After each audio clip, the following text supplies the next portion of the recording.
Story of the Fight listeners, today you're in for a treat. We have an up-and-coming rising star in the lightweight division. Pound for pound, one of the best nicknames in all of MMA. We have the Lonestar Kid, Landry Ward. How you doing, Landry? I'm doing good, man. How y'all doing? Thank you for having me, first off. No, thank you for joining us, man. The way that this all got started, on the last video we uploaded, I had mentioned the fact that I went to go watch the fights over here in Fort Worth. And it's not the first time I've seen you fight, man. I've already seen you fight quite a bit of times. And I just had to share with Will. I was like, man, you have to see this up-and-coming fighter, Landry Ward, man. And the way that I knew that you're starting to blow up here is because I took a couple buddies with me that don't really watch fighting very much at all. They just like going to the fights. And one of them looks over to the other one and says, dude, I've seen this guy fight before. Pay attention to him. He's really good. And I was like, oh, shit, okay. You know what I mean? So Yeah, you got a following, man. yeah, it's good to hear. Yeah, I was just talking with one of my buddies actually last night. He helps me with like my social media and stuff. We're like some random guy that got brought up that we knew a while back, and I was like, man, it's funny to see like after I win, like all the people who will like share stuff and comment and stuff like that. So yeah, I mean, it's cool. People are attracted to success and passion, and I'm very passionate about what I do, and I think people can see that when I'm in the cage and just see that if they're around me every day and are on my social media or something. So people are attracted to it. So That's awesome, man. Well, before we get started with some of these questions here, I just have one quick one because today is Super Bowl day. Right, it's a holiday in the United States. I don't care what anybody says. This is a holiday. Do you have the Bucks or do you have the Chiefs? you know where I'm from. You know who I got to roll with. I'm going with the young gun. The Got to. Texas Patty's gonna get it done. The passing of the torch is coming tonight. So you're going Pat Mahomes. I'm going with Patty.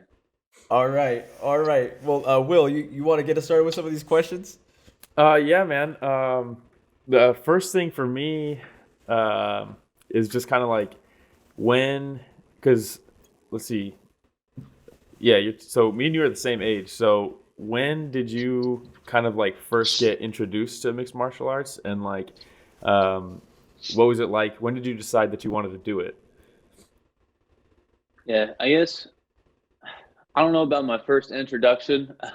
Somebody asked me on a podcast my first memory of MMA, and it was when Rampage and Rashad Evans were about to fight, and I can't remember who Rampage had just fought, but Rashad came in the cage, and Rampage was like, whatever date, there's going to be some black on black violence. That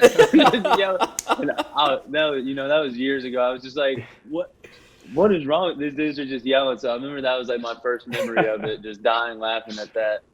But then, I don't know. I don't think like competing in MMA ever crossed my mind until I was like 19 when I first started to train. I had played football all my life. My junior year of high school, had a decent season, had a couple lower level school scholarships. My senior year, we were projected to be really bad, and kind of let that get to me. Me and three other guys, like three or four of the guys, were the only returning starters. Kind of let that get to me. Just partied a lot. Ended up not doing the best my senior year. Lost those scholarships, and losing those scholarships got my head on right, and I started working hard because I was going to go walk on and play football. And then like 3 or 4 months before I was going to walk on, I had walked into an MMA gym, and I met my coach that I have now, Dieter Navarro, and he recognized that I had like a talent and a drive, and kind of put some work into me, and it never even crossed my mind till I think like 2 months in, I did like a jiu-jitsu competition and won it, and I was like, well, shit, that was pretty fun. Got that competitive juices flowing again, and just kind of stuck with it from there. What position did you play in football? Played quarterback and safety all my life, and then whenever I got to my junior year, they bumped me up to varsity to play safety. So I was like, all right, no more quarterback. I'll go play defense. Right on, man. So, when we're talking about just you getting ready for a fight, right? Like I've always wondered, like how much goes into your mental preparation versus your like physical preparation. I would say they kind of go hand in hand, at least for me. Um, I do, push myself physically so that mentally I know I'm exactly where I need to be. And yeah, I'd say they go hand in hand, at least for right now. I have, sure, it gets a lot more mental for some fighters, like when they take a loss or, like a big war or something like that. So, yeah, I lost my first fight, my first amateur fight, and mentally that sucked. So, trying not to go through that again, but physical preparation prepares me mentally, and being able to mentally push myself when physically I'm absolutely drained, that just stacks on, building your physical and mental toughness. And but Okay, Yeah, so like when you're warming up, are you more like of a rowdy type of person, like you want to have music on in the background, like your buddies back there with you, or are you more just like a quiet, focus? I'm very quiet and focused and locked in when I'm in the back end ready. Uh, yeah, my coach doesn't even talk to me when Oh, it's when it's getting close to time. He kind of just walks away because he can see. Says that he'll see my eyes change and my demeanor change, and he knows, I'm focused on one thing. So that's he awesome. we put the work in. We put the game plan in. Everything that's needed to be said has been said, and yeah, right there before the fight, I'm just locked in, ready to go do my job. that's cool. So you joined Sanford MMA like a little bit over a year ago now, right? I'd actually joined Sanford in October. Okay. So I moved down to Florida a year ago, a little over a year ago. I was training at a gym in Miami, and then I just kind of sat back and evaluated my environment and realized that I felt I needed to be at a better place to help myself grow, and reached out to a friend that my coach Dieter Navarro knows, and he told me to go talk to Henry Hooft, and Henry Hooft set up a week tryout for me, and thankfully they liked what they saw and brought me on, and now I get to train with world-class talent day in and day out, and I'm insanely blessed to be under that Henry Hooft, Greg Jones, and Cami Barzini tutelage, and then hmm training with all those high-level guys. What was like the first day there like? The first day there, I had actually I the reason I sat back and like evaluated my environment at the gym I was at was actually because I got hurt right before a fight in sparring, and obviously I wasn't training when I was hurt, so I was kind of like evaluating everything that was going on, the people that were there, and how I personally felt. So my first day at the tryout was wrestling practice, and it was also my first day back to full Oh, live jeez. training. I had been running a little bit and stuff too, but yeah, it was rough, but like that mental and physical thing we're going through, I try to push myself mentally and physically all the time. So even being in that state, I kept pushing the whole practice. It was a rough practice, but it was a fun one. So I'm sure they could see that, like the pushing, because I remember even on, I think it must have been the first season of like Ultimate Fighter when they were doing like the evaluations and Randy Couture was having everybody do like this insane treadmill workout. And I think Chris Leben was the only guy who actually did it. And Randy Couture was like, yeah, I don't care. It doesn't matter how good a shape they're in. Nobody can do this. Like you have to just be mentally tough to do this. And I think yeah, MMA coaches at that level can recognize that, you know? yeah, and they've been around the game so long. They can pick up on a person. They can read people very well. They've been around people who have said they want it and don't want it, and people who said they want it and want it, and they can tell by the way they work and carry themselves. So Yeah, that makes sense. But by the way, that season with Rashad and Rampage on Tough, probably the best one that I've seen so far. When he listen, rips the door down, ripping the door down that's just classic. and they're like, "What He did the was door so, do to you?" oh man, Dude, him man. and Rashad were getting under each other's skin so much that season. It made it so fun, man. The door budget on Ultimate Fighter must be pretty high. 'Cause I feel like almost every season they're breaking down doors. I mean, it looked like they just gave him like a paper thin door the way he tore it down. It was way too easy, Yeah. even for him. But I was going through and just looking back at some of your fights, Landry, and I was like, man, he has so many weapons, right? Whether it's, I think it was the high kick against Idol, the knee against Blackwell, beautiful 1-2 work against Bennett, man. Ground game that you showed off against Williams. So, like, I was looking at everything. I was like, man, what do you consider to be your strongest weapon? I mean, I would definitely say striking is probably my strongest weapon.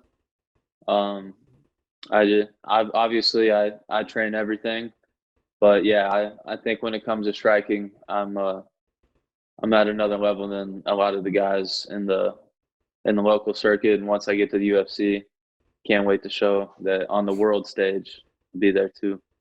Yeah, man, it's not a matter of if you get to UFC, it's when you get to UFC. I said that on the last video, that, like, the sky's the limit for you, man. And the other thing I noticed too is, dude, you have a following already. And I was just like super impressed because as soon as your music comes on, the entire place erupts. Everybody's chanting LSK. So I was like, where the heck is this following coming from? Like, where'd you get this following from? I'm just blessed with some amazing family and good friends, and who will spend money to come watch me fight. And like I said earlier, people are attracted to passion, and they can tell by kind of who I used to be and who I am now that I'm extremely passionate and absolutely love what I do. And they can get behind it. Yeah, I'm going into the fight, I try not to think about it, and then I guess I put it to the side. But then after the fight, especially this one, people did it at Texas Live too, and I was like, damn, this is awesome. But this one at Billy Bob's, like, being like the meaning behind it, I'm a huge Texas country music fan. Like, first MMA fight, I headlined it, like, all that stuff was, I put it away like before the fight and when I fought, but after I fought and they raised my hand, I was just sitting in the middle of the cage looking around. Everybody cheering LSK.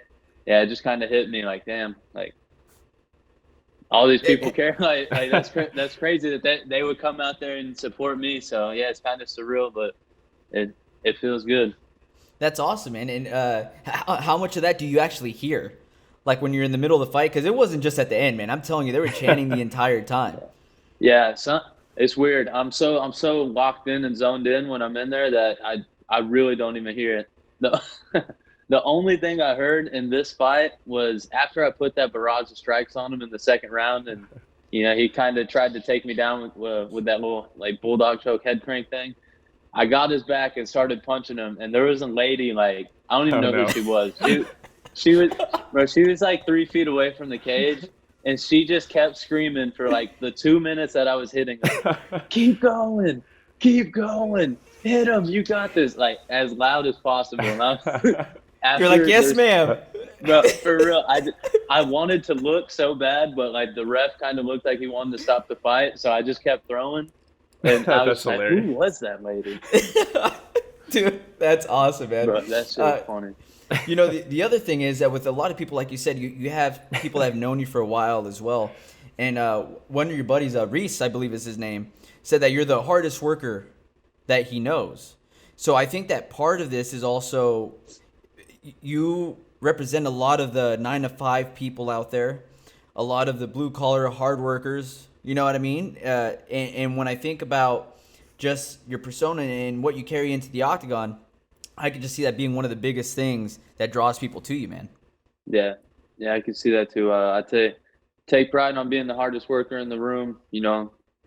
I'm in a room training with the likes of Michael Chandler, Gilbert Burns, all these guys, and I put my work ethic right up there, if not past them. So, I grew up in a hardworking family. Everything that they have, they worked and clawed for. So.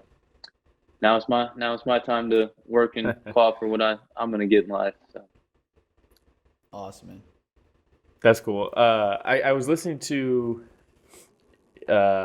Teddy Atlas talk about the Dustin Poirier fight recently, and he was talking about how a lot of the game he thinks at least boxing is 75% mental. He thinks MMA is like 85% mental, whatever the number is. And he put it as you try to have as little furniture in the room as possible with your mind space. So when you're talking about being real calm and locked in backstage before a fight, is that something that you are consciously trying to do, or do you pretty much like find that like focus relatively easily? It just I find it easy. It just comes to me. I've been competing since I was a young kid, and ever since I was a young kid, I absolutely loved competition. And there was something that just switched in me when it was time to compete. That it was like it's time to go. It's a different feeling. You Yeah, can't really explain it, and it's hard to put into words, but especially before an MMA fight, it's even different than it was playing football or baseball, anything like that. But yeah, it just comes to me. I don't know. I think it was after like my second or third, fourth fight. My coach Dieter Navarro, he's been he's been around the best in the game. Like he grew up training that American top team.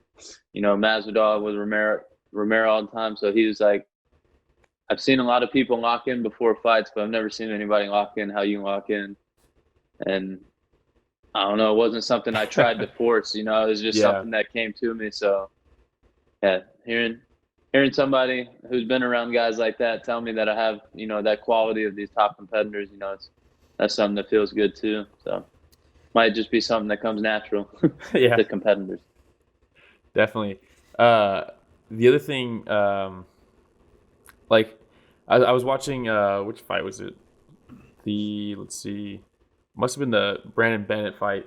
Um, Pretty much right away, you were already landing your 1-2 was like clicking as soon as the fight started, and it seems like for me at least, what I'm noticing a lot more at the like elite levels of like what's separating the crop is people being able to find their range quick and then also just manage that distance.